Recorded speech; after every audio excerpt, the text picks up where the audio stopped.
अस्सलाम वालेकुम नाज़रीन, एक अफसोसनाक ख़बर है कि हुर्रियत रहनुमा सैयद अली गिलानी साहब 93 बरस की उम्र में इंतकाल कर गए, जिस पर ना सिर्फ कश्मीर के लोग रंजीदा हैं बल्कि पाकिस्तान समेत पूरी दुनिया में मुसलमान अफसरदा हैं। और बिलाशुबा वो एक अजीम रहनुमा थे जिसने अपनी सारी ज़िंदगी कश्मीर की आज़ादी के लिए गुजारी है। सैयद अली गिलानी साहब बहुत बड़े बहादुर लीडर थे जिसकी मौत से कश्मीर कास को यकीनन बहुत बड़ा नुकसान पहुंचा है। सैयद अली गिलानी साहब ने सख्त बीमार होने के बावजूद भी आज़ादी कश्मीर तहरीक को जारी रखा और यही वजह है कि आज बुज़दिल और डरपोक भारतीय फ़ौज इस अजीम लीडर की लाश से भी खौफज़दा हैं। और यही वजह है कि उन बुज़दिलों ने सैयद अली गिलानी साहब की तदफीन भी ज़बरदस्ती से करवाई, जिसमें किसी को भी शरीक होने नहीं दिया। और मकबूजा कश्मीर में तमाम कम्युनिकेशन सिस्टम को ब्लॉक कर दिया, मोबाइल सिग्नल और इंटरनेट सर्विस को बंद कर दिया ताकि लोगों को हुर्रियत रहनुमा की इंतकाल की ख़बर ना पहुँचे। लेकिन फिर भी सैयद अली गिलानी साहब की इंतकाल की ख़बर मस्जिदों से ऐलानात की सूरत में लोगों तक पहुँची और भारतीय फ़ौजियों ने लोगों को सैयद अली गिलानी साहब की रिहाइशगाह पर पहुँचने नहीं दिया।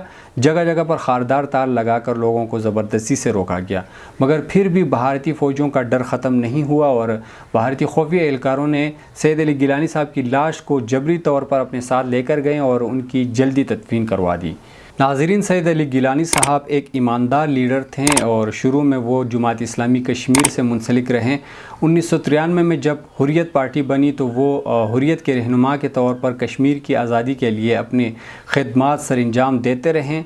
हुर्रियत के बारे में मैं आपको बताता चलूँ कि ये 26 मुख्तलिफ़ सियासी पार्टियों और तंजीमों से मिलकर एक हुर्रियत जमात बनी है जिसका 1 पॉइंट एजेंडा है कि कश्मीर को भारत से आज़ाद करवाना है। सैयद अली गिलानी साहब इस हुर्रियत के चेयरमैन थे। गुज़श्ता साल जून 2020 में उन्होंने सियासत से किनारा कशी इख्तियार की क्योंकि वो काफ़ी बीमार थे।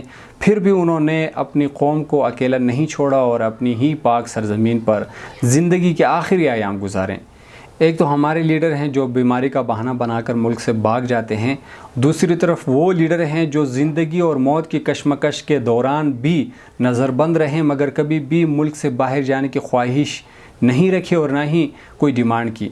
नाज़रीन, अजीम रहनुमा लीडर तो अब इस दुनिया में नहीं रहे, लेकिन जितना उनसे हो सकता था अपनी कोशिश से बढ़कर उन्होंने कोशिश की कि कश्मीर को किसी न किसी तरह आज़ाद करवाएं। और लेकिन वो अपनी ज़िंदगी में जो है कश्मीर की आज़ादी नहीं देख सकें। नाज़रीन, अजीम हुर्रियत रहनुमा सैयद अली गिलानी साहब तो अब इस दुनिया में नहीं रहे, लेकिन उनसे जितना हो सकता था उन्होंने अपनी कोशिश से भी बढ़कर कश्मीर को आज़ाद करवाने के लिए कोशिश की है। और जितने भी लोग कश्मीर की आज़ादी के लिए लड़ते लड़ते शहीद हो गए या इस दुनिया से चले गए हैं, मैं एक बात ज़रूर कहना चाहूँगा कि उन तमाम शहदा की जो कुर्बानियाँ हैं वो कभी राहेगा नहीं जाएगी और एक दिन ज़रूर वो रंग ले आएगी और इंशाअल्लाह कश्मीर आज़ाद हो के ही रहेगा।